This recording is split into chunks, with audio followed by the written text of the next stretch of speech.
as a network, you would initiate the conversations and you need to be very, very proactive to build those connections. Whereas in China, we saw like a complete opposite of brands were just queuing to have a conversation. Webgains is a service-first affiliate network connecting over 1,800 brands with 250,000 plus publishers across 150 countries. I've heard it from lots of people in high places and networks that Germany's the place to be. If you guys working in Germany, you should be in Germany, you should be in Germany. Why is that? I think it depends on also the profile of the brand. Eastern Europe is a very interesting market as well. No matter at what point of your journey you are as a brand, there should be a part of your time, of your spend, of your resources dedicated to R&D. This is kind of the core of progress. Which types of publishers do you think are the ones to watch right now? Affiliate channel, in essence, is whatever you would like that to be or whatever you feel is relevant for a particular brand. What are the biggest mistakes that you see brands make? And you're based in Bulgaria. Bulgaria, yeah. So I flew in this morning. And oh my God, this is a really long day then. It's quite a long day. But the thing is, I get new life every time a guest comes in, so it's no problem. It's just the in-betweens he has to put up with me. He moans. Oh my God. Yeah. But no, so I'm going back on Friday. Latvia, that's Riga? Yes. Yeah. Yes. Yeah. Do you know Hass is out there, our friend Hass? You know him? Baltic Affiliates? I know and when David. I say you know David. And when I say our friends, we know them. Yes. Who's your friend? So David, David, we worked together at Webgains. David was at Webgains a very long time ago. But I do find it really funny, like, you know, when I say that I'm in Latvia, from Latvia, and someone is saying, "Oh, I also know another Latvian guy. Do you know them?" Yes, it's. I mean, it's a small country, but not that. The problem is, Alona, I agree. I see what you're saying, but you do the one person from Latvia that he does know.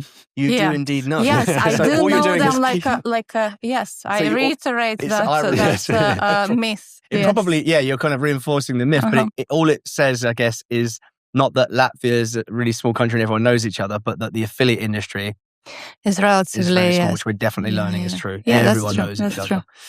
Everyone knows each other. How long have you been in affiliates? In the UK, affiliates probably 13 years now. But before London, I lived in Barcelona for like 5 years or so. And so I started to discover affiliates there. What was your route of discovery? Yes. I somehow always was in performance marketing, but back then it was vastly paid search. And so through paid search, there was a little bit of affiliate activity as well. And kind of back then it was all the strange, Yahoo, MSN profiles and stuff like that. There was no cashback even and voucher code sites. And so, yes, I was running an affiliate program for a brand which was online casino brand. And from that, it all kind of evolved into something bigger. And then my partner and we decided to move to London. It was, back when there was no family or no mortgages, and it wasn't really a big decision to make. So we just thought, London sounds like a good city.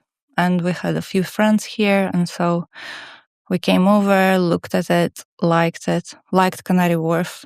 Actually, that was the first time when we saw Canary Wharf and thought, we can live in London. And that's how we moved in. And then I did a few things on my own for a couple of years. And then a Webgains opportunity popped up. And so I joined Webgains. Well, that's probably a good opportunity to jump into our intro for you. Did you join us? Sorry, I was going to jump on that, but you're right. It is a good jump off point. But you said that was when you joined Webgains then. So what did you join as? I joined as an account manager. Really? This is so common in affiliates. Yeah. There's a really great industry for homegrown leadership. The other leaders of the other networks have come through the ranks as well. Yeah, it definitely is. I think it's because it's a relatively young industry, so you have a lot of structures which are like quickly movable, and there are a lot of career opportunities. And if you have good ideas, good drive, there is always some options to Is it also that to maybe progress? Yeah, because it's a young industry as well. There's less knowledge and talent around that's specific. So therefore, it doesn't make sense to bring in external people for big roles because it's risky. Like if you bring in a new CEO from sort of a paid media agency that doesn't really understand affiliates, you kind of need someone that's been through the whole industry, and those tend to be people that have come up through the ranks of the business. Like it's not, what I'm trying to say is it less transferable perhaps for bringing in senior leadership? I don't know. I think it's like a balancing act a little bit, right? I mean, you can't really just rely on the in-house talent, because there is a benefit in kind of external fresh eyes and so on. But yeah, I get your point about maybe paid search being a little bit farther away from affiliate channel, and so you need to have that specific knowledge to get to manage the team or the organization a bit more effectively. Maybe. Yeah, and as a result, there's a lot of people in the industry that Jamie and I are learning every step of the way as we grow through the industry ourselves. Like a lot of legends. A lot of legends, and I'm going to say that you are one of them. And you're very well thought of and looked up to and very well known. And I'll say that because you weren't. You're also quite humble, I think. And Jamie's got the official intro. Yeah, I do indeed. You are obviously still at Webgains. You're now the managing director at Webgains. Webgains is one of the longest standing affiliate networks in the industry, but with a very clear positioning. Webgains is a service-first affiliate network connecting over 1,800 brands with 250,000 plus publishers across 150 countries. You work with brands like Regatta, Represent, Roborock, AliExpress, Victoria's Secret, and you've built a global footprint across Europe and beyond with local expert teams across key markets, and a model that prioritizes hands-on partnership over pure tech. You're also the first affiliate network to achieve B Corp status, which reinforces that positioning around accountability, transparency, and long-term value. So you're the managing director at Webgains, leading the business across multiple markets and helping shape its service-first positioning. You spent years inside the affiliate space, as Gary alluded to, scaling partnerships globally and working closely with brands that are actively trying to grow, not just maintain. You sit right at the intersection of network, advertiser, and publisher, which gives you a very real view of what's actually happening in the channel. Yeah, that's pretty accurate. Yeah, anything I got glaringly wrong? I didn't know, by the way, that you had Titleist. Yeah, I was wearing their hat yesterday. I've got a Titleist hat. Where is that hat? I'm a massive golf fan who can't break 100. So I'm very bad at golf. You're also not wearing any Represent. I'm not wearing any Represent, but I wear a lot of Represent as well. I'm looking at some of these clients. These are just some of your clients. Obviously, you've got tons, but like this is just a little hero list. And I didn't know. Yeah, Represent is that's a really quite a sort of sexy name in fashion right now. Titleist obviously is an absolute goat of golf. So I like to think that we have a loyal following, already on this podcast. And, that following would know that we've spoken with other affiliate networks before. But every affiliate network has a slightly different take, or maybe not even slightly, like a hugely different take on the affiliates and how they operate within the space. So I think it would be really good to understand from Webgains' perspective and your perspective, what an affiliate network is and what it serves to do for advertisers, brands, consumers. How would you explain an affiliate network to someone's nan?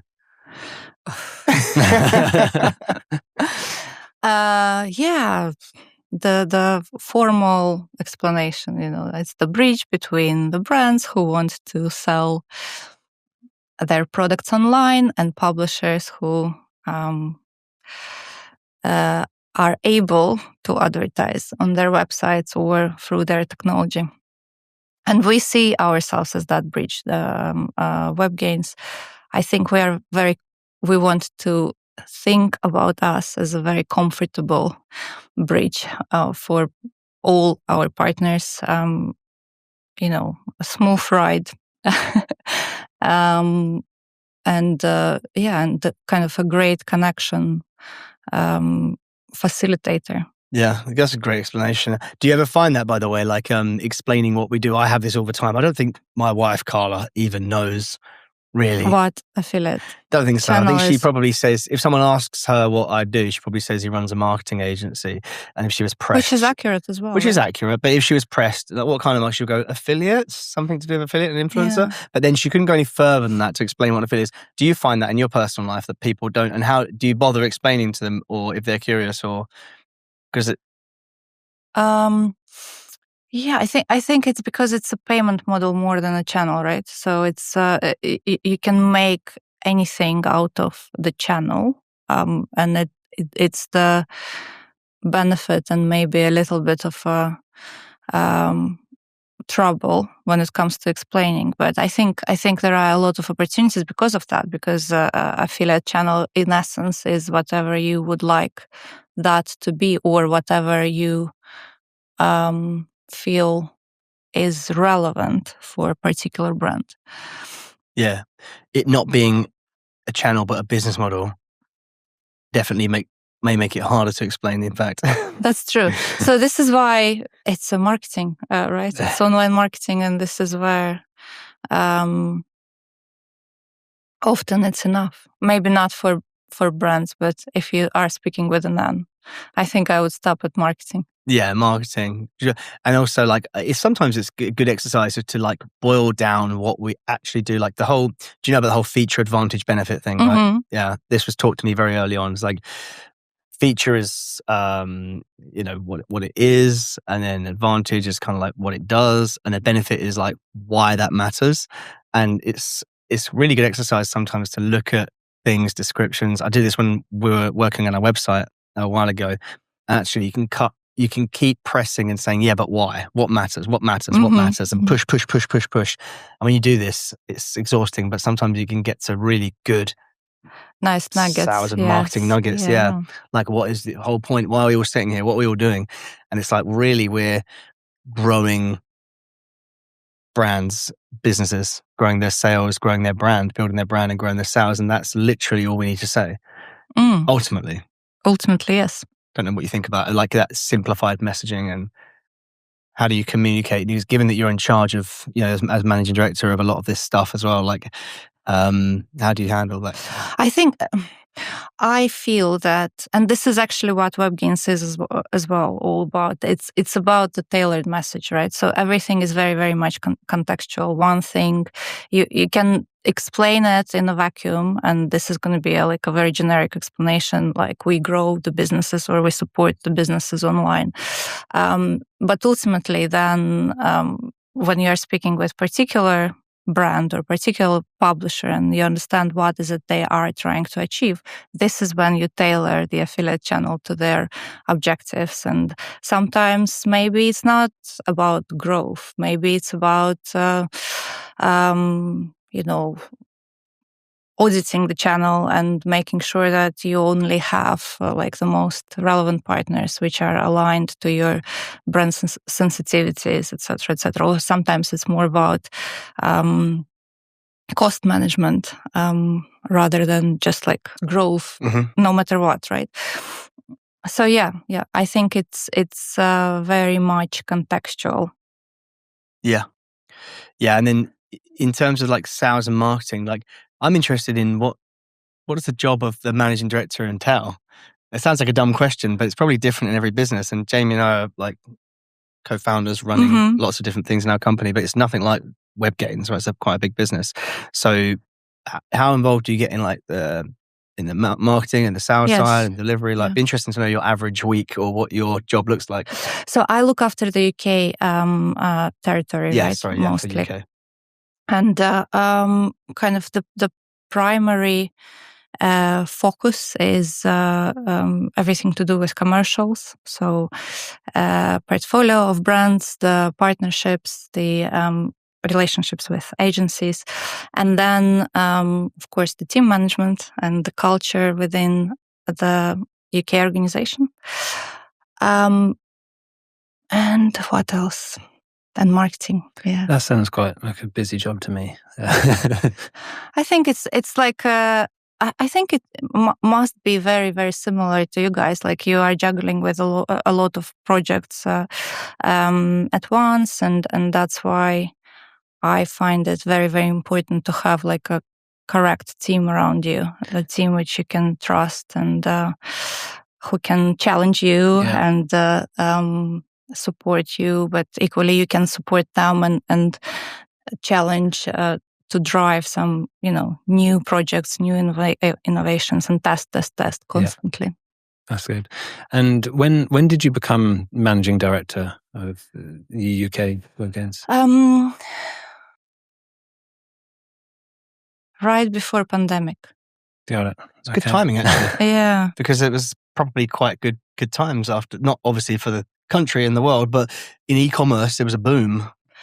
Yes, so it was hectic, I would say. Okay, so it was a hectic kind of moment when we had to figure out, because it was a very stressful time. Right, if you remember, it was a stressful time also for teams. And so we had to kind of balance between how do we support our portfolio of brands and how do we kind of adjust everything which is happening with the world to the online businesses, and how do we again facilitate correct partnerships with the publishers.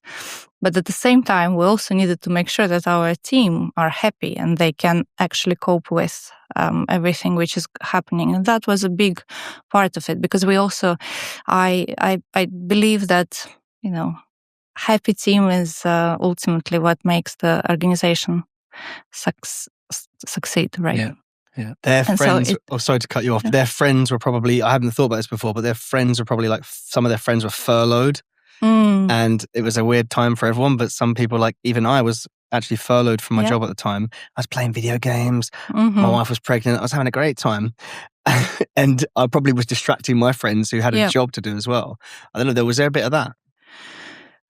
Like morale was in a weird place because the business is booming, but people are all working from home and yes, worried. it was that, I think, kind of overarching worry. What's going to happen?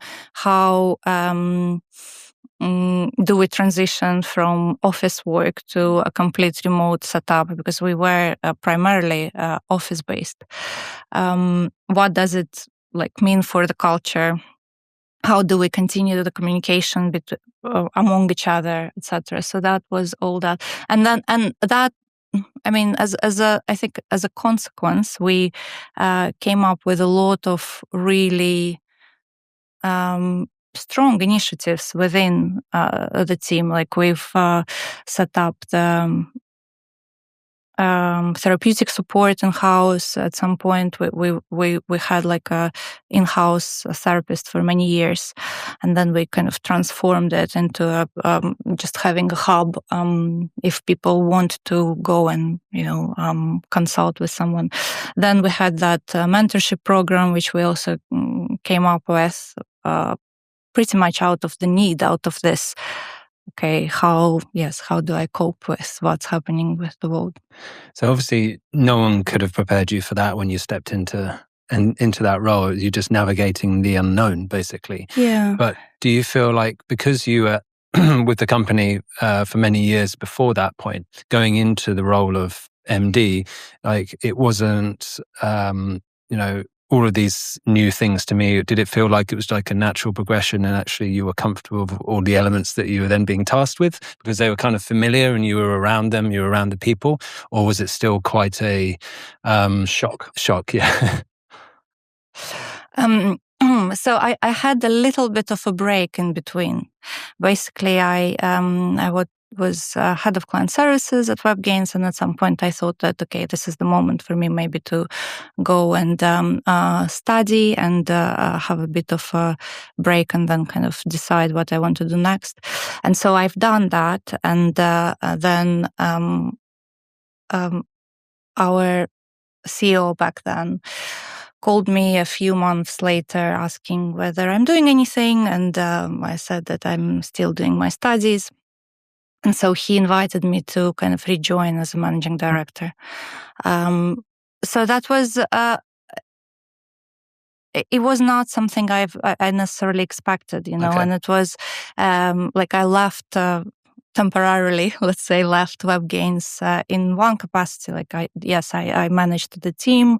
I understood kind of the mechanics of managing a team, but of course, managing director is a bit of a wider scope, and it was a very deep, quick dive into learning all the different legal aspects of the work, and HR, and sales and marketing, and so on and so forth. It's nice to get that call, isn't it? Like a lot of people gunning for those kind of positions for years, and they got this whole map planned out, and if they don't get there, they feel empty inside. But you were just minding your own business, and then you got called in. You got called in and offered it. That's quite a nice way to do it.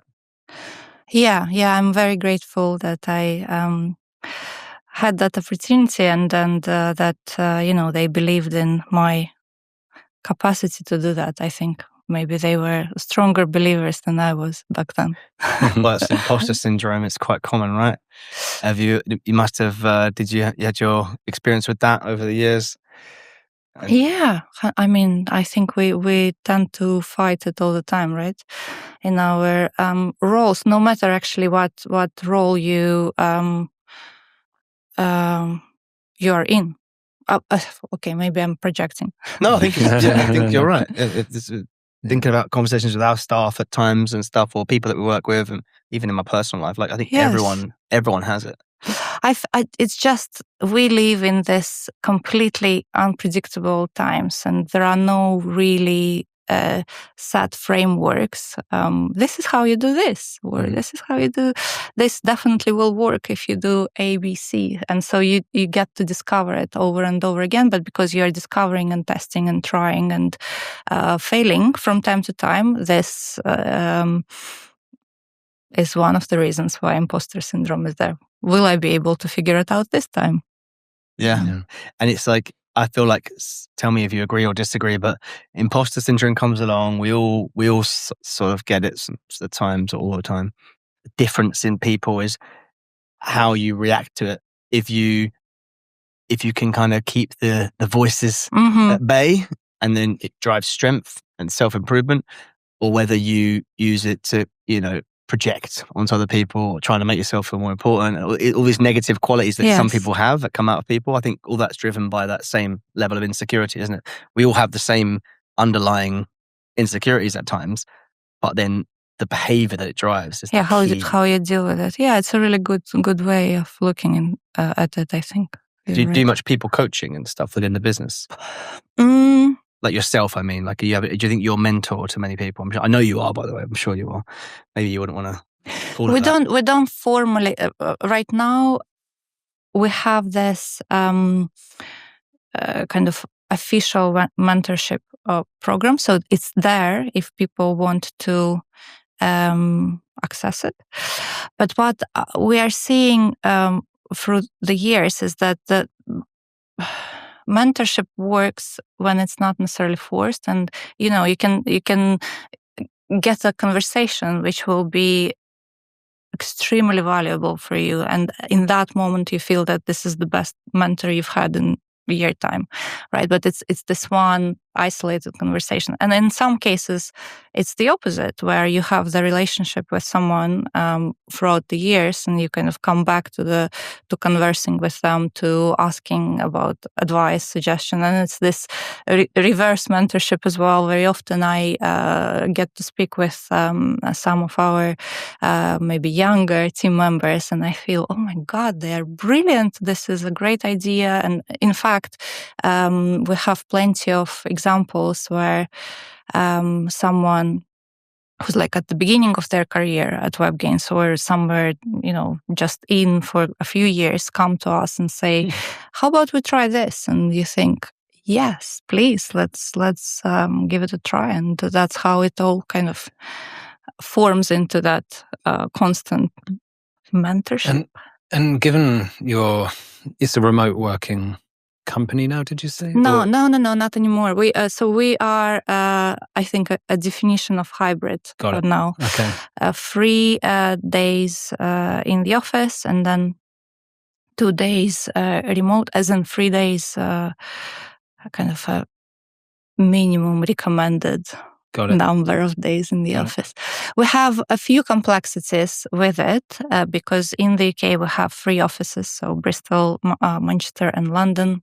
And then we are an international company, so there are plenty of other offices out there. And we kind of navigate that remote partnerships with internally, plus the in-person work. Yeah, no, because I was just going to ask, how do you facilitate an environment to sort of identify, when someone might need either support or they might be looking out for a mentor or something like? How do you connect people in your company like that so that they're open to have those conversations and reach out to people? Again, very much depends on the situation, I guess. I mean, we generally, one of the attributes which we celebrate is that self-driven approach, right?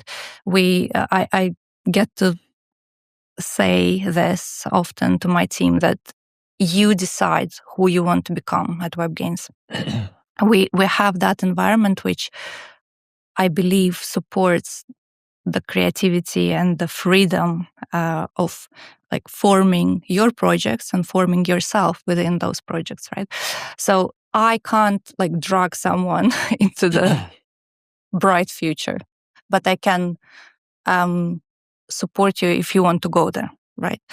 And so this, I think it starts there. And then, of course, it's the kind of more formal communication with your line manager, with your like direct reports, the regular check-ins, be it in person or remote.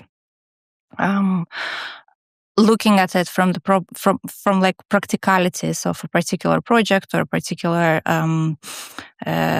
portfolio management. So what works for you, what doesn't work for you. If we identify some bits which where support is needed, this is when we can have a think about maybe inviting someone, be it internal, someone from maybe a different team, like marketing team or sales team. Someone can come over and have a few kind of coaching moments with a specific person. Or it can be often someone completely external, from client to partners, to like publisher, to some external coaches. Got it. By the way, I think it was on LinkedIn, and this is very random now, but you've hired a new salesperson for your sales team who sometimes you go down a rabbit hole. Yeah. I saw, maybe you shared it because we were connected. I saw, and I was like, oh, that's nice. And then I click on the profile and I was like, wow, this experience. And then I thought, Alona or Steve, whoever's made this hire, probably Steve, absolutely. I mean, on the surface, what a great hire. Looked at that person's background, and I couldn't remember her name, sorry. But I looked at their background, and I was like, it was like TikTok and Temu and all these other brands. I'm thinking, how's that relevant to affiliates? And then I looked at what they were doing there, and it was like advertiser acquisition. And I know that these platforms are just like savagely recruiting advertisers and merchants, they call them, to their platform, and that is such a great transferable skill. I was like, as a sales focused founder myself, I was like, I doffed my cap to you guys. Thank you. When I saw that, I thought, don't know, that was a lucky CV that came your way. Or if you're very stringent with if you're happy to see a lot of people to find those kind of people, like what's our approach?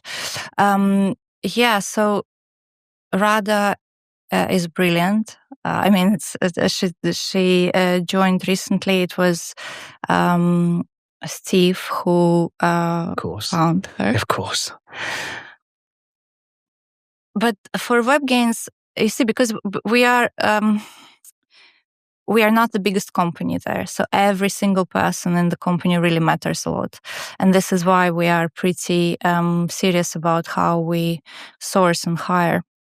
people, it needs to be like a very particular profile and with a very particular attitude, first of all. So yes, of course, the CV and experience matters, but we tend to prioritize the drive and the curiosity, and that, as I was saying, self-driven approach. Like, are you ambitious? Are you hungry? Do you want to learn constantly? Because I think that affiliate channel is this super dynamic, changes all the time.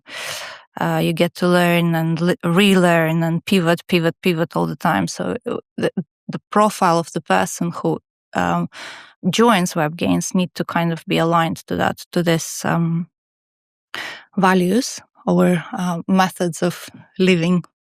Yeah, it is a constantly evolving and expanding thing. We're talking about it ad nauseum on this podcast, actually, about which publishers kind of like are considered affiliate, and if someone's running a Webgains program or any affiliate program, like which publishers can they access now that can drive sales for their business that maybe weren't around in the affiliate landscape a few years ago, or they weren't as prominent. That's changing so much. I mean, what are the publishers, in your opinion, that are the sort of exciting ones to watch at the moment? This is really tasty. Is it tasty? Yes. Yes. I should have started Cheers. to drink it earlier. Definitely not on my third today. I can't do it anymore. I'm not going to drink this. It's ridiculous. I'll have a sip. Mine's going to be. I said that before, and it will be gone. Yeah, it's really good. Oh, good. Okay, so what publishers are... Which publishers? No, not like specific publishers, unless you want to name them. I'm sure they'll love that. But like, which types of publishers do you think are the ones to watch right now? Okay, so those which drive volumes and they tend to be on this kind of upward trajectory, definitely CSS affiliates. They CSS, can... yeah. Jared would love that. We had RedBrain Jared here you go. on just this morning. Yeah, I think there is a lot of scale with those publishers, and the beauty also of those publishers is that it's because we work with a lot of mid-tail brands, right? Emerging, someone who is maybe out there for a few years and just trying to grow aggressively, but don't necessarily have massive budgets to play around with. And so CSS is a perfect match for them, because you don't need to have huge upfront budgets, but at the same time, they can drive scale from day one pretty much. Yeah. So this is a perfect opportunity for many SMEs. In terms of new emerging publishers, I'm quite curious about all the closed communities, actually. I think, again, with what's happening in the world and all the uncertainties and all the changing pieces every day, micro, macro, etc., it feels that people are looking for that almost like a tribal support. And so because of that, and also because there is so much information, you need to kind of somehow filter all this and process what's relevant to you. And so I see that there are more and more influencers who are not necessarily broadcasting anymore to like open communities on Instagram, but create their own little pockets of closed communities. And this is where people tend to stay and almost use that as their first source of information, right? Do you mean like on their socials, or do they have like some of these guys have apps, newsletters? Yes, exactly. Yes, newsletters, apps, or closed communities through Telegram. Oh yeah. Or through I think Instagram now has that subscribe yes option. So that's something interesting, and we see some increased traffic coming from this type of activities now. That is interesting. So CSS, definitely agree. closed communities, when you first said that, I thought you were kind of referring to closed user groups, but Yeah. actually you're talking about almost, it hasn't got a name really, has it? I guess closed communities would be the name. You're making me think, because I hadn't really thought about that as a distinct publisher type. Yeah. It's normally blogger or influencer, isn't it? Yeah. So I guess the question is how this blogger or influencer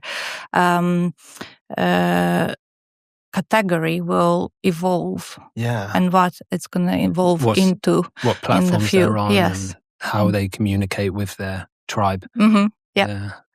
Yeah, it's an affiliate is right at the heart of their monetization toolkit, isn't it?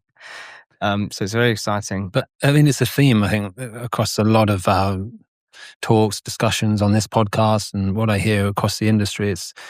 It's all about influence. If someone can influence you, that's so much stronger than someone coming directly to you. Like, if I was to say to you right now, I'm a cool guy, I met you for the first time, I'm a cool guy, I wouldn't believe you. You would think I'm a bit off myself, you wouldn't believe me. But then if you hadn't met me yet, and you're just coming into the studio, and Gary comes up, she said, Jamie, he's a cool guy. You might trust him because you like Gary, right? And then you're more likely to like me. I might then ruin it, but that's besides the point. It's a great analogy, by the way. I nicked it from someone else. Someone else.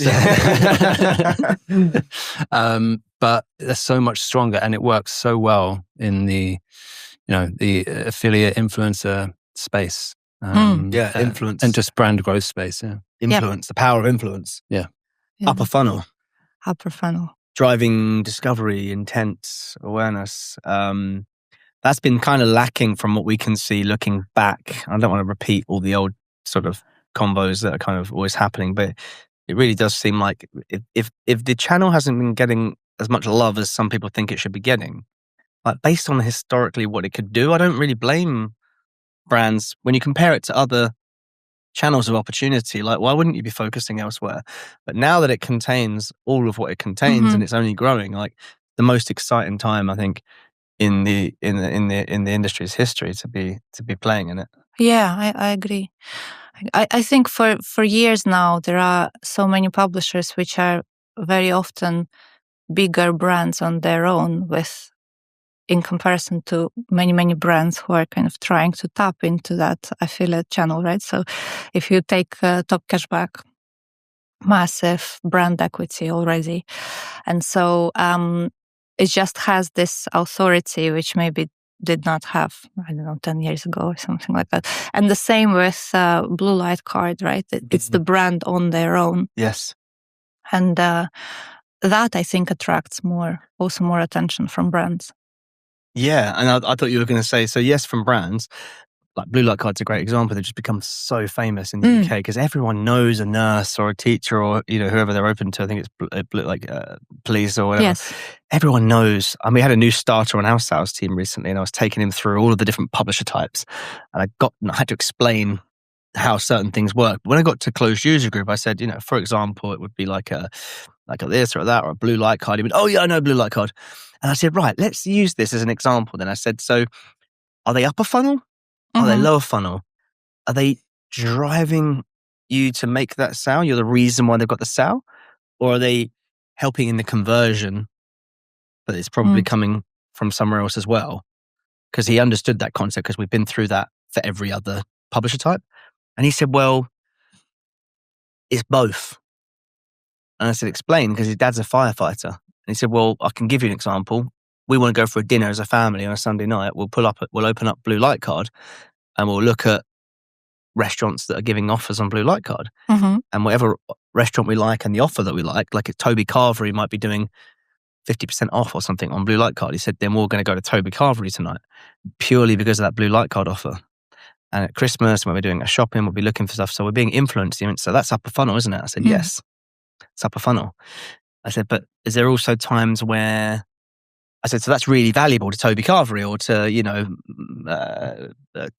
Majestic Wines or whoever has captured you there, because they're only getting that sale because of Blue Light Card for that discovery piece, right? They're only going to get that sale because of you going to Blue Light Card. So that revenue would not be going to them if it wasn't for that. It's the definition of incremental, right? So I'm explaining this to this in real time. This was his second day in the business. I said, but then he gave me the example of when I said, but also, do you sometimes look at blue light card? And look, where is the best? No. Once you've already decided to buy something, right? Let's say you're walking through the high street and you walk past a jeweler's, H.S. Samuel or something, and you're about to buy something in H.S. Samuel, because you're such a blue light card family, right?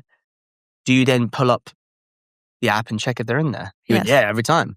He's like, I don't buy anything without checking the app. I'm like, right. And if you hadn't then got a voucher from H.S. Samuel, just picking a random name, by the way, the brand, McDonald's, whatever, and use the discount, did blue light card have much of a sort of influence? And would they have sale come to them, H.S. Samuel, without blue light card? I said, yes, like I was going to buy anyway, right? I said, so that's the definition of not so incremental and, assisting in the sale, but not the reason why it's happening. And with that one example, unless, conversion rate optimization data would show how much of that would and wouldn't happen, but very different to the Toby Carver example, right? So I was able to explain to him the entire concept of the affiliate funnel and the value that people are placing on different parts of the funnel. And it was a hugely useful example, but it was only possible because he and his family are prolific users of blue light card. So he understood it all. And he kind of like literally is living this. And this all started because you said that they're becoming brands in their own right and top cashback too. Yeah, so that's like a brilliant example of what you were talking about, right? So there is someone who you trust, which is blue light card. And because of that trust, you get to that trust then influences your decision on, okay, let me have a look who else is in that app. Do I know these guys or not? I might not know them, but this is how I discover it. But also equally, yes, I'm planning to buy something from McDonald's. Is there something blue light card can offer to me as a better value of... So that just like that authority of a blue light card works pretty well in any stage of the journey. And by the way, also I don't know if I agree that we can isolate that journey so well. And I think it's all kind of part of the decision making when it comes to the buyer choices, because when you were speaking about that other example, you said, and you asked the person whether they would go and check for discounts or for offers, you then used the phrase of, yeah, of course, I would never buy something without checking. Yes. So does that suggest that the conversion would not have happened? Some of them, I think. Right. I did later ask him, what would you do if there was no offer in there?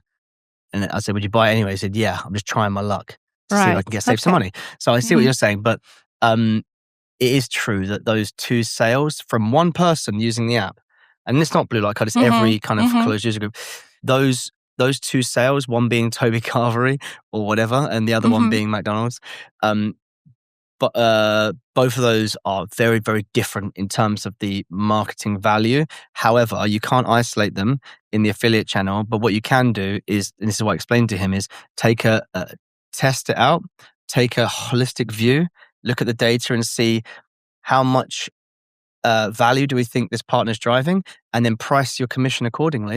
And in most cases with our clients, there's a good enough mix of both of those scenarios happening, where it makes sense to really kind of invest properly in those closed users, even though you know that some of those sales, but you should have the data on that, some of those sales are kind of maybe later on in the journey of discovery, and some of them are the entire reason the sale is happening. So the closer you can get to the data, then you can value that. But to kind of ignore that that's even going on is, I think, the wrong approach that I was trying to teach him. That the bad affiliate manager just says, "Oh, £10,000 this month from blue light card. That's amazing," and presents it all as very simple narrative. When in fact, breaking that down is really valuable. It's what our clients pay us for at RevWise, is to make sense of the complexity and then help them to leverage the opportunities in there, because some people like Top Cashback might be getting underpaid by certain types of brands in a vertical because of the equation that I just did. They think it's a lot of sales they were going to get anyway. But actually, if we could look and prove that that's not the case, then we could be more competitive than those other competitors, those brands, by putting better offers and paying Top Cashback more cashback through Top Cashback. So by looking at the data properly. So this is not rocket science, but it's something that you just made me think of anyway when you mentioned Blue Light Card and those becoming brands. So the point I think we both agree on is that, like in example of Top Cashback or Blue Light Card, they very often have more loyal customers. Yeah. So the customer will be more loyal to this publisher rather than to a particular brand. And that's something which we need to keep in mind. Yes.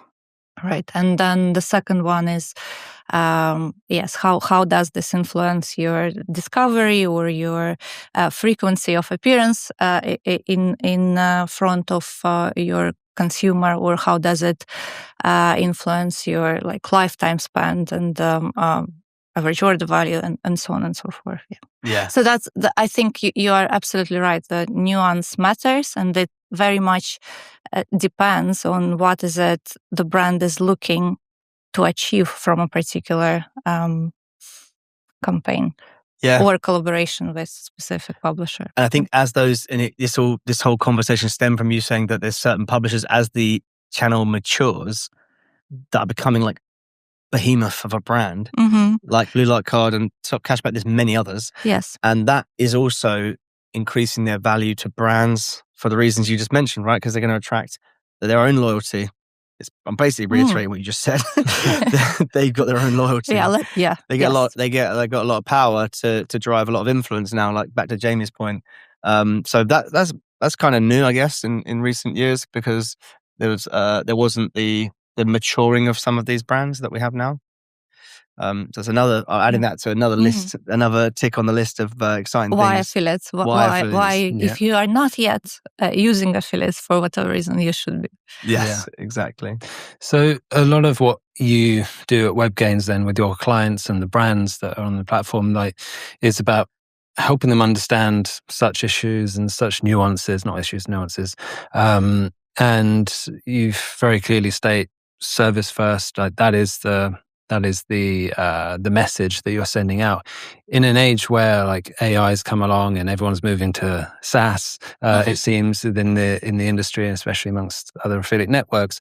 What is it that makes you and Webgains want to double down on the service first messaging? And maybe you want to explain a bit more about the message itself. Yeah, great. So as this was probably a 30-minute conversation about one particular example of user behavior.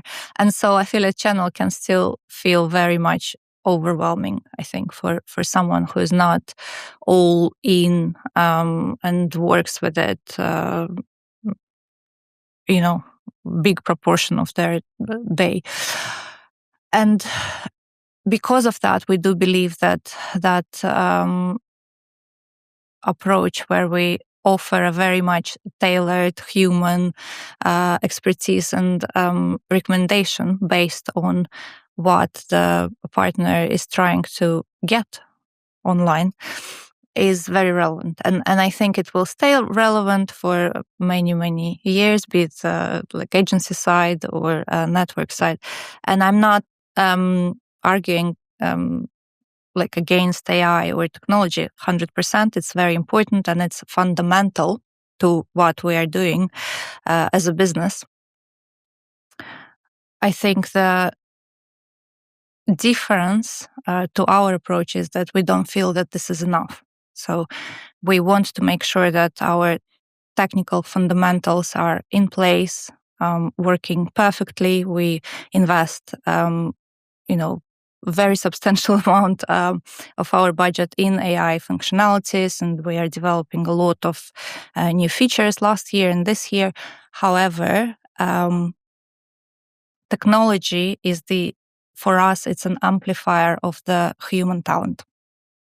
And so this is all ultimately done so that our account managers or our affiliate managers are able to do their work better, much more, much quicker, or much more kind of relevant filter, which then can be applied to communication with their clients and with their publishers. And this service first approach also extends into how we work internally.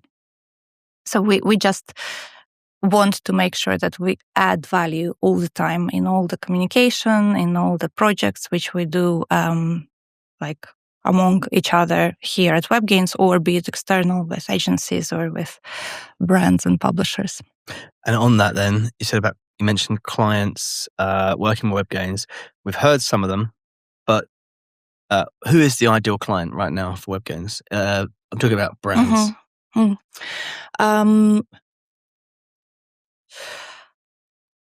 We work with like a really diverse portfolio, and so we are able to help many different categories of brands, retail, home and garden. We work with a lot of fashion and like outdoor brands. So it's more about whether, like, what stage of their journey these advertisers are in. If they are looking to like test and trial and expand, we are probably quite a good partner for them, because we are able to offer a lot of campaigns which are like easy to implement, but at the same time they are very scalable and scalable quickly. And then the other category would be probably brands who are looking to expand internationally, because we have a lot of kind of physical locations across Europe. We work pretty much globally, like when it comes to the sales which we drive, they are global sales. And our, I'd say, like core area of expertise would be Europe, UK.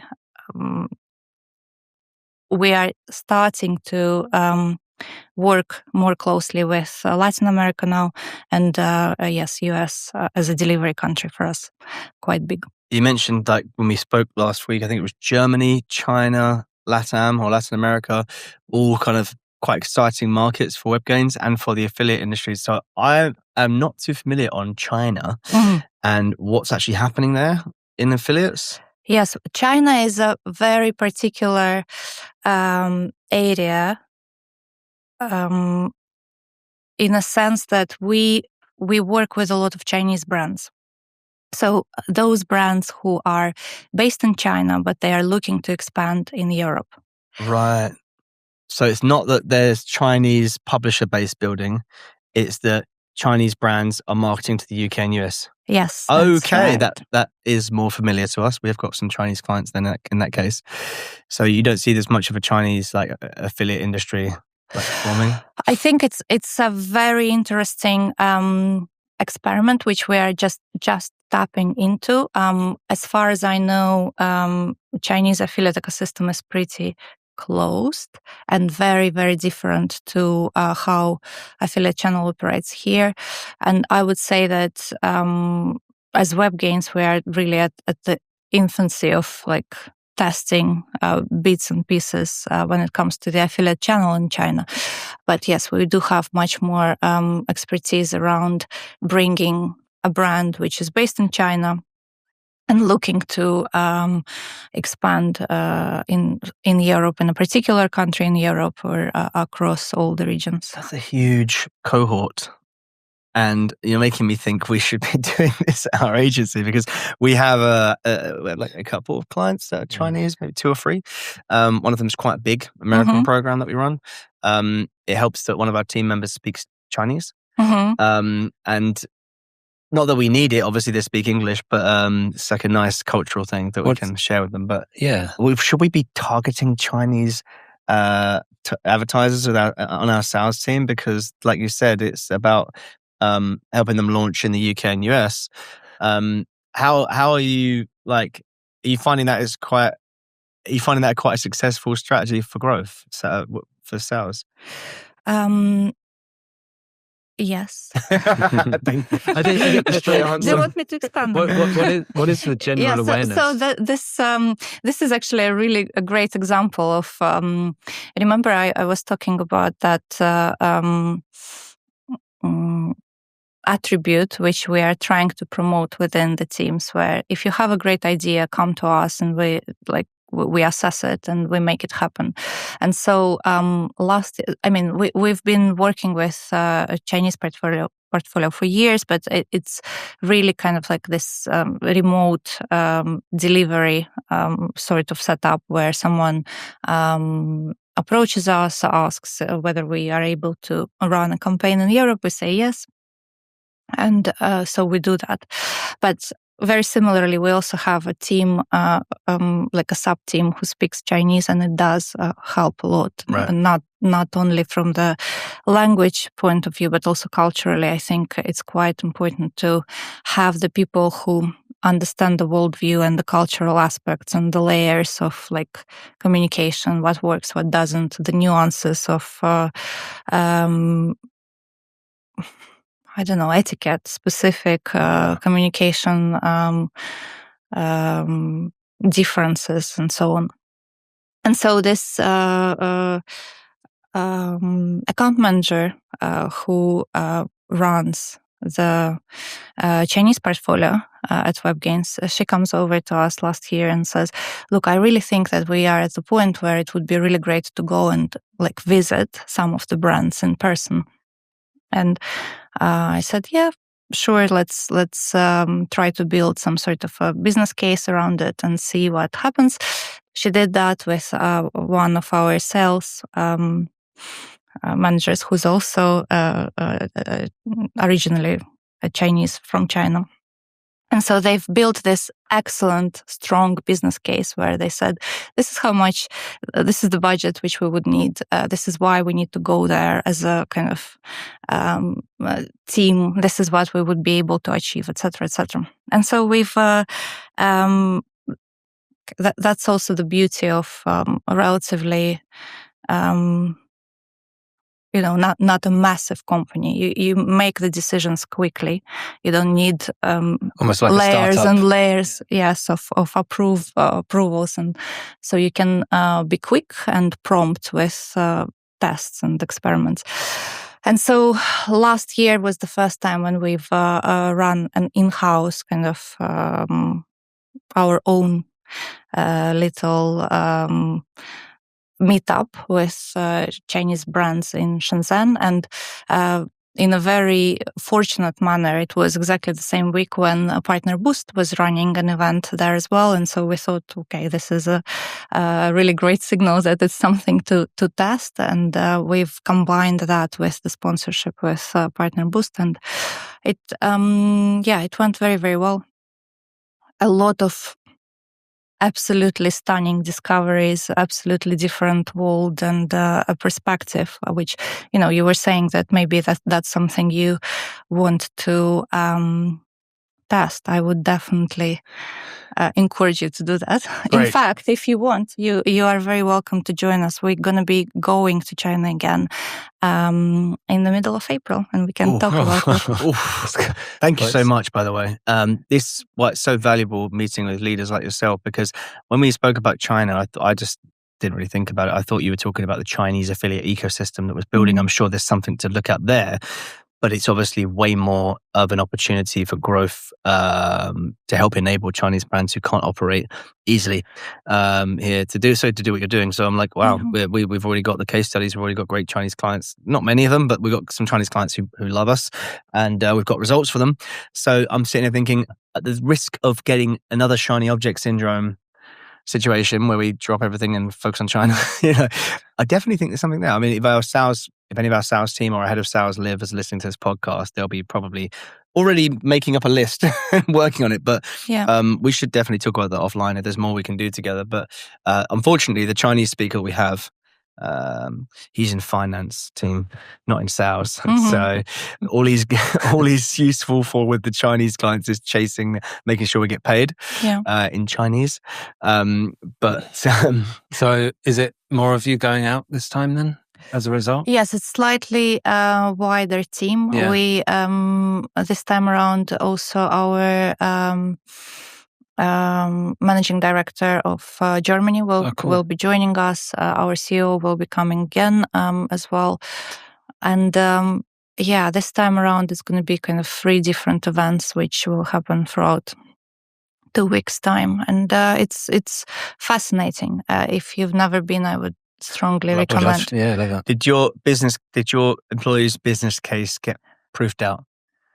Absolutely, yes. In fact, there are 2 very solid benefits to it. First, we feel that the relationships which we already have, they got way stronger because that in-person retention connection piece, yeah. is very, very important, and it's much easier to kind of sit in the same room and agree on, okay, this is what we're going to do in the next 6 months. I'm sure you know, and the budgets then are approved and released much quicker, and these budgets tend to be higher. So that's first. And second, the prospects who we met converted very, very quickly. If you don't mind me asking, how many did you win from that visit?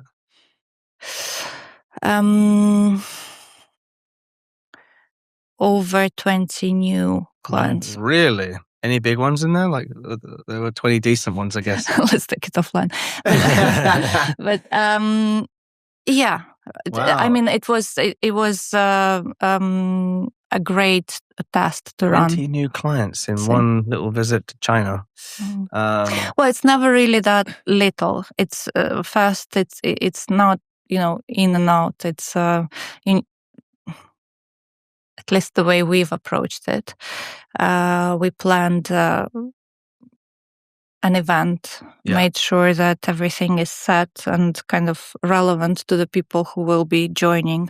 So a lot of management is done around this, right? And it's a long trip. Yeah, it's a lot of logistics, a lot of prep work, etc., etc. But it's worth it. And then after it was worth it for us. Yeah. Oh, sounds it. Yeah.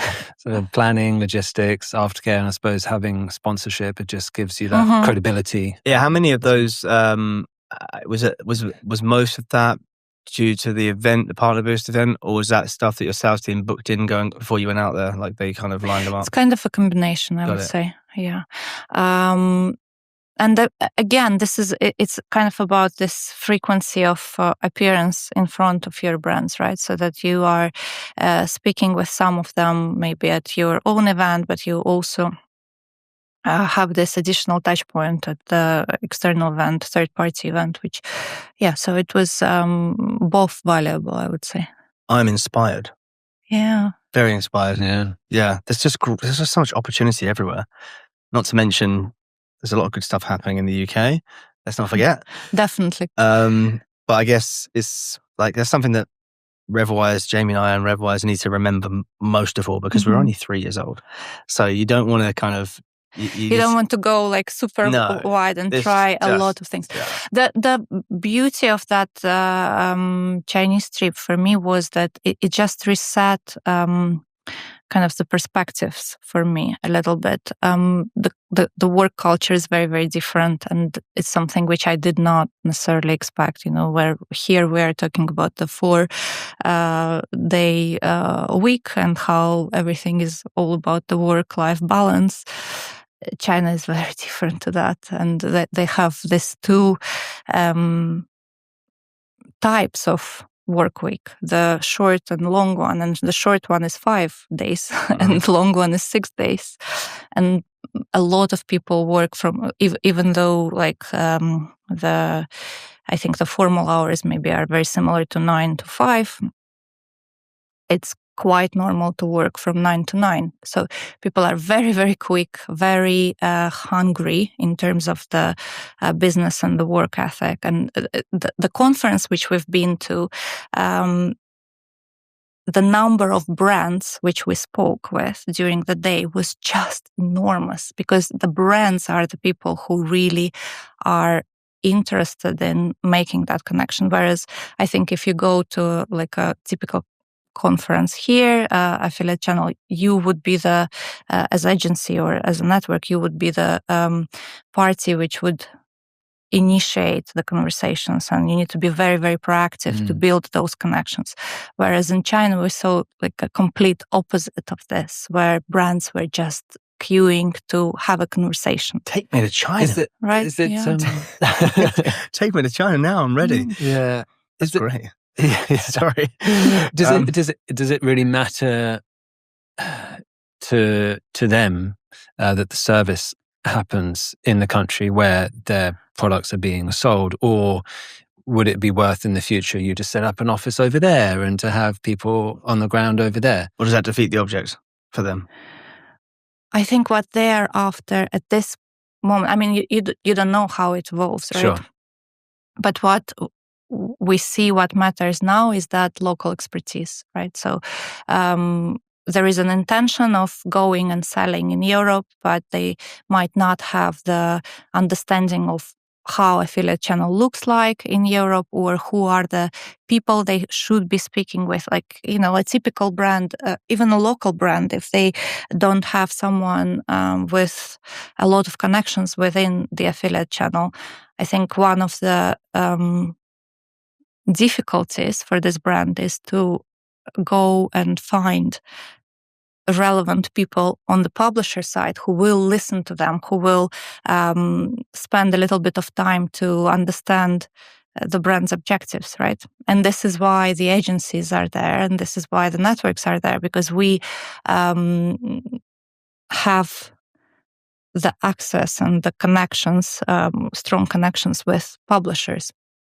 So there is a higher chance that the publisher will give us a little bit of their attention to listen about the brand which we want to onboard or work with. And so very similarly, the brands from China are trying to find these people who are able to advocate on their behalf here locally. Makes so much sense. I mean, if we were to set up in China or anywhere in Asia, wanted to open up and operate and sell, that we wouldn't think we're going to go and do it ourselves from the UK. We would think we need to find local experts. Yeah, I mean, the scale of it is crazy. I've always been told this for years. Even before I was working in affiliates, I was told that Chinese companies, obviously in manufacturing, they're the manufacturing center of the world. They can make anything. They are making everything, but they're not very good at marketing in the UK. That's what I was always told. They're not very good at marketing in the UK or US. And I always thought, like, surely that's that's an easy part. To me, I work in marketing. You, right? Yeah. So for you, it's a play because you know it and it's your passion and it's not an effort. But if it's someone without that expertise, of course it's the barriers. So first we got the operational barriers. Then we've got the people on the time zones, with the language, with the cultural. But then there's also the actual act of marketing it with the right strategies to a different culture. So, I wouldn't know what. Look at how Japan is culturally. I've never been, but I'd love to go. But I do know as an observer that they have a very different taste in like what we would call something we might call cringe, or like bizarre to them is kind of like normal marketing copy, or what we would call satire. So there's all of those things exist. It makes it very hard. So now it makes sense to me. Okay, of course they can't market as well as they would want to, but there is a enormous amount of them, like companies out there, enormous amount of brands and potential advertisers that have the product and would love to sell D2C, and are doing that now, I guess. But we're early on. Do you think? Yeah. Doesn't matter if we are early or not. Well, it makes, as a salesperson at heart, it excites me if we're early on, because the total addressable market. So I guess your question is whether there is a lot of saturation of experts. No, not that. I'm wondering if the Chinese companies that are currently up and running with D2C in the UK is growing. Yes. And continuing to grow. I think they will continue to grow. If you look at Amazon, according to Partner Boost statistics, 70 to 80% of Amazon brands are Chinese brands. Directly working with Amazon. Yes. Yeah, makes sense. And vastly, those brands have the ambition to be their own transactional sites. Some of them already are, and some of them are about to become. And so if you have someone local to promote that transactional website and kind of move some of the revenue streams from Amazon to direct to consumer, that's Yeah, back in my daily deal days, I used to work for a daily deal company. We used to work with a lot of Chinese companies. The manufacturers direct. And they were very ambitious. They used to come over and, they really wanted to tap into this market. That was really their only way at the time. Obviously then Amazon as well. But I can definitely imagine, there's a huge appetite, and the more direct contact they have and events they have from, such as yourselves and Partner Boost, and I can imagine they would, eat that right up. If they can get a Shopify agency on board running it, then they get a Klaviyo agency to run their database when they get it. They get an affiliate agency like us, or they have a package with you guys. And it's quite... You've inspired us with that one. Another one here is Germany. Different situation, because obviously we're not talking about German companies wanting to necessarily sell into the UK, but we're talking about an explosion of popularity of the affiliate model in Germany, right? What can you say about that? Like, what's happening over there in Germany? And I've heard it from lots of people in high places and networks that Germany is the place to be. Are you guys working in Germany? You should be in Germany. You should be in Germany. Why is that? Germany is a mature market for us. We've been we had offices there for as many years, I would say, as we have the offices in the UK. It's definitely growing year after year. I think it's also that the industry is more aware of affiliate channel and all the opportunities, and very similarly, the CSS partners are really big in Germany right now. All the kind of standard, the more like typical publisher types are present as well. Then there is the influencer route, which is also growing in Germany. So I wouldn't say that from what we see on the network, it doesn't differ that much to what we're seeing in the UK. But of course, there are some cultural contexts. I say that. I mean, saying that, we run probably about a dozen programs in Germany. Anyway, some big name brands as well. So we've got lots of clients who have asked us to take over Germany. We've got some, good staff for that. We've even got German speakers. So I do. I guess I'm kind of being a bit dumb here because there's not that there's a radically different publisher mix. Maybe the excitement around Germany is coming from, is it the demographic? There's a demographic that are sort of, of consumers that are maybe... who are more keen on kind of buying online, is there? Yeah, there must be a reason why every single week it seems a new one of our existing clients hits up, our sales team, which they love, and they would like to go to. I see. All right, we want to launch in Germany. You guys. I think this might have something to do with trying to expand generally into different markets, right? So if you feel that there is a saturation here in the UK and maybe the revenue streams are plateauing for one reason or another, and kind of the competition landscape is tough, next wise step would be to look internationally, right? And then you look at who are the biggest economies outside of the UK who are close enough so that you can support it logistically, etc. And Germany would be the next smart choice. Yeah, that makes complete sense. High GDP as well. Yes. Yeah, cool. That's that one then. It made a lot of sense. In my head, I was thinking, what's this mystery with Germany? What's going on in Germany? But nothing's going on. It's like you said, it's probably just a bit of a stagnant, and some parts of the UK market a bit stagnant? How do companies need to grow every year? Yeah, so like if you're doing something doesn't drive this massive growth, where the next part of your growth will come? Is it local? Is it international? We also have a few examples, recent examples where very much like local brands started to explore other regions. You know what? Now that I think about it, I think you see it from the affiliate point of view also, because affiliate channel is an easier channel to get into. Like, this is where we started with, right? Affiliates, the beauty of affiliates is that you don't need multi-million budgets, upfront budgets. And so you can test it in a very elegant way without overspending, without like going very, very deep. And so this is why you get your clients come to you and say, can you support us with China? Well, with expansion to Germany. It's Germany, it's Italy, it's France, but it's normally Germany's always in the mix. But yeah. The other one, I would say, the Eastern Europe is a very interesting market as well. Poland is even though it's lower growing. GDP, so you need to do more sales for the same amount of money. I think it depends on the profile of the brand, right? So if we have some outdoor brands which are excellent in Eastern Europe, but yes, the price sensitivity there is much more kind of prevalent. Yeah. Yep. And then the final country that I wanted to ask about was Latin America. Yes.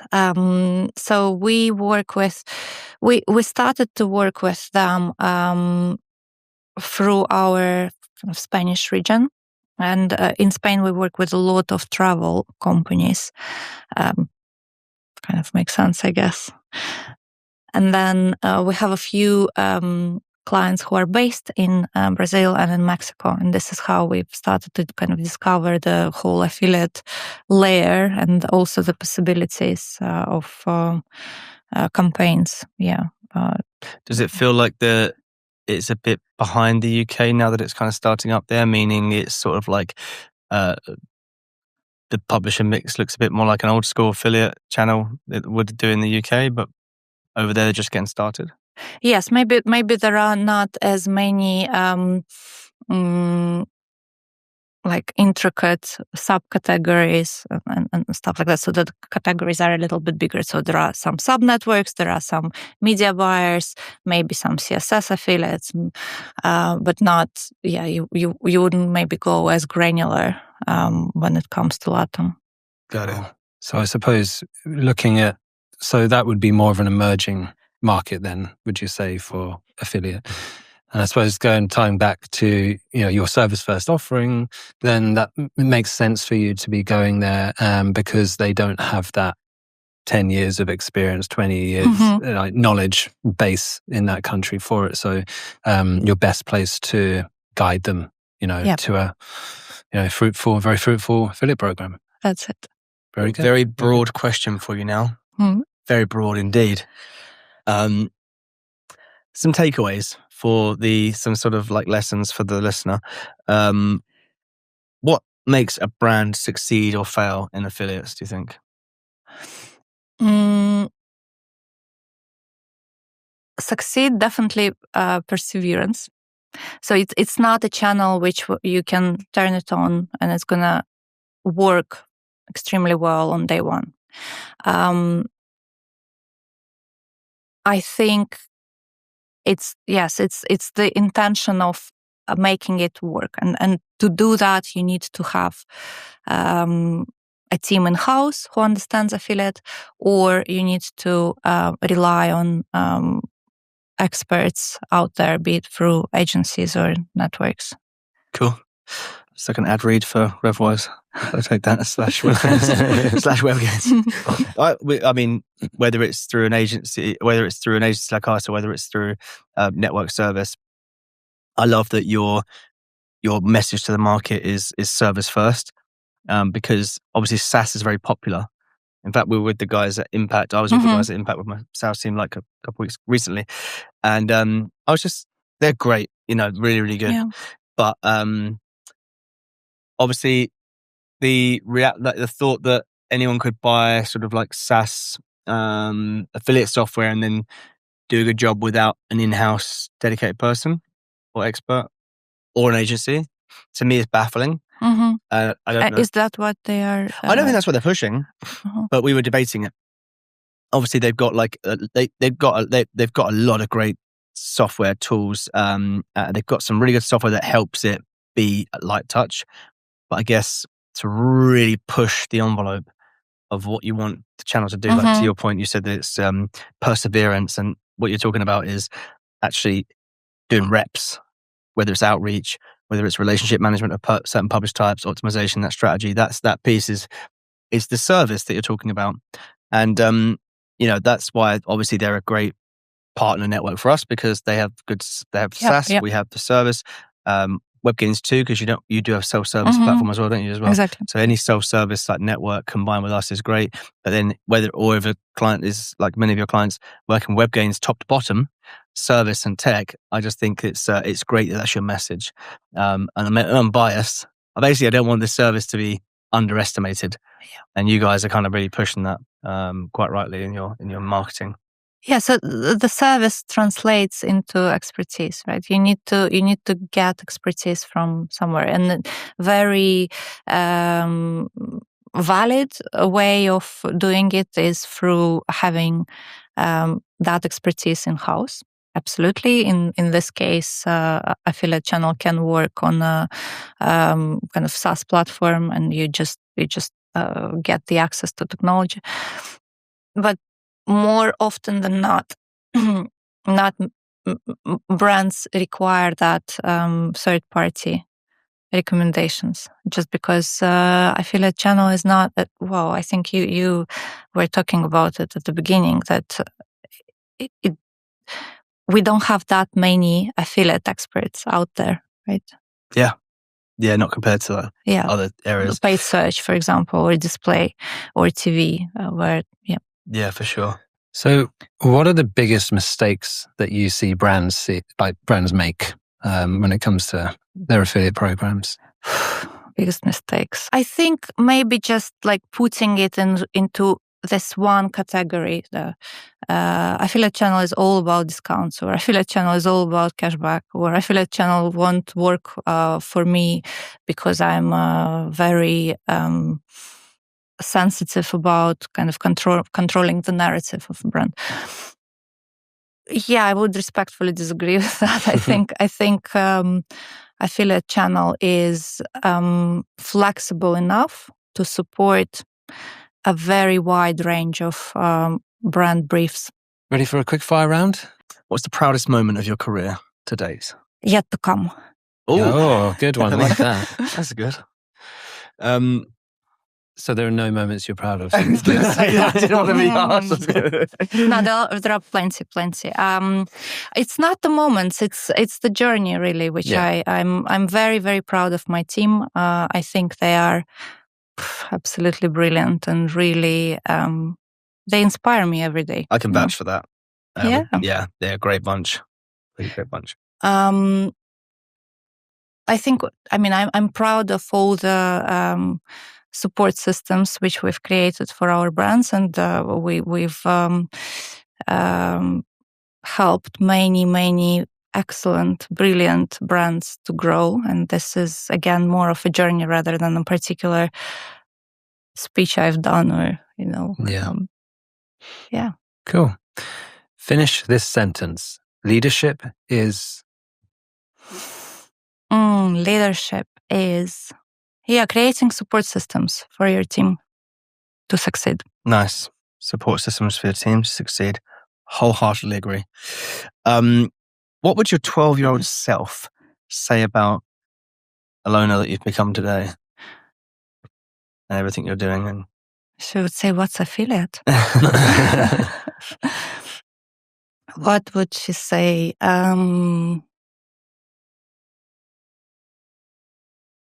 I think she probably would be surprised I'm in the UK, and probably proud. Yeah. That's great. When was the last time you felt completely out of your depth? I feel like that very often. Like there are this little moments and then the bigger moments. China was one of the recent ones where I didn't really know what to expect, and it was a very quick learning curve. Kind of coming with one perception about the country, about the economy, about the business setup, and then just learning very quickly. So that was one. The other big one was definitely the parenting experience at the early days. Was like, what? How do I keep that baby alive? You know. So that was also learning curve. But otherwise, I mean, I kind of welcome these moments. I think that's what makes you progress quicker. Nice. Fantastic. Okay. If you had to delete every app on your phone except 3, which apps would you keep? WhatsApp, weather, maybe? I don't know. I'm really trying to be very mindful about how I That's good. use my phone right now, because I feel we all are so addicted to our little device. So in a way, in your mind, you've deleted those apps already. Yeah. Nice. What would be yours? I have to keep AI of some sort. AI. Okay. Yeah. WhatsApp and YouTube. I'm sorry. This is one of those things that is addictive, but yeah, that's a spend great so point. much time on YouTube. Podcast. I would. Spotify for me. Yeah. Spotify pop up. But I think Slack, because I mean, you said that you almost like, it sounds like you're on a current effort to not be too glued in your phone. Yeah, that's why you couldn't think of anything apart from the weather app.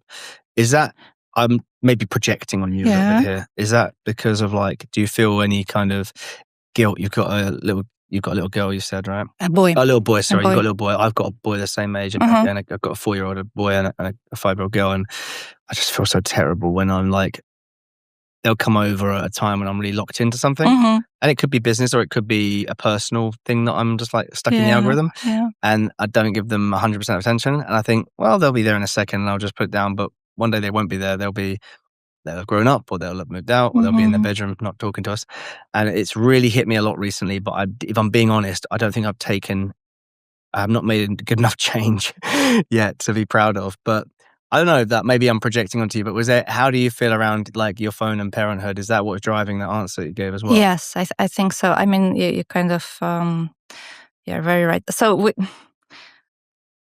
we parent in a, I don't know, maybe it's called radical nowadays way. Raymond doesn't have access to devices, really. Yeah. So there is no screen time per se. And we kind of spend quite a lot of time reading around it, and studies, meta studies, etc. And all of them are they sound a little bit scary to me, in the sense of how addictions can be formed very, very early in the days. Does that include TV, by the way? Yeah. So he doesn't have TV? Very little. Wow. Vastly at school. So my kids don't have phones or tablets, and they never use them. Mm-hmm. They never use ours to play games or stuff or watch YouTube, but they do watch a lot of TV. And I guess that's the caveat that we go, they're not getting any screens, but actually they've got this massive 75-inch screen that they're watching for hours a day. It's just as bad, isn't it? I think it's probably, I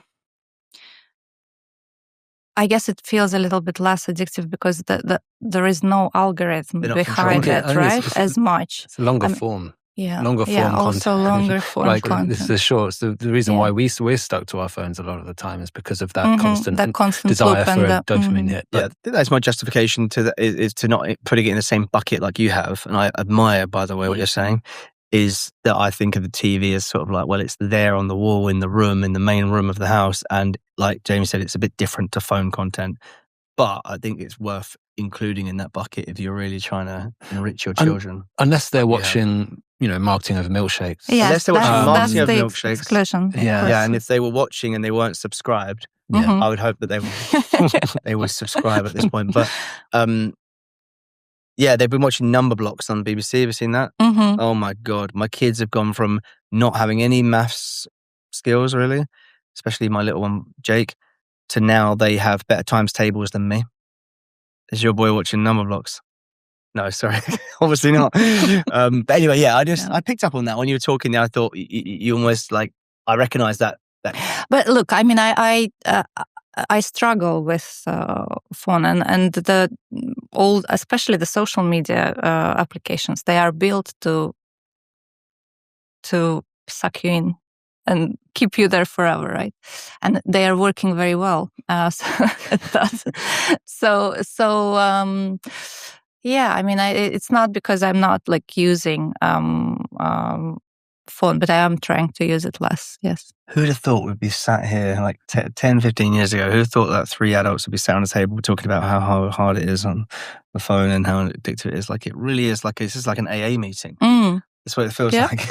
I like going on planes nowadays where they don't have Wi-Fi and it's just I'm cut off like from the internet. Sure, I might download a film beforehand, but at least I can cut off from that constant sort of knowing there's something there that I could possibly uncover. At least you control what you consume, right? It's not something which just drops onto you. Yeah, it's a great way of putting it. Like, it's not live. You know that the whole world is a click of a button. What's the single biggest opportunity that most brands are missing out on right now? Full stop. In affiliates. Full stop. Full stop. It could be affiliates. This is a really broad opportunities in experimenting. I think no matter at what point of your journey you are as a brand, there should be a part of your time, of your spend, of your resources dedicated to R&D. This is kind of the core of progress. So regardless of be it your day 1 or day 1,000 or 10,000, some of it needs to be dedicated in research and development. Nice answer. It's good advice. Yeah. Well, I think that's it. That's it of our quickfire round, and that's it of the podcast. So thank you very much for coming on, joining us. Thank you. It was Thank great you to so chat. much, Alona. It's really, really valuable, and I'm going to be probably booking a meeting with you, if it's okay, is me and Jamie to learn more about China and that strategy. But no, really, really appreciate that. Thank you so much. Thank you, guys. It was a pleasure. Awesome.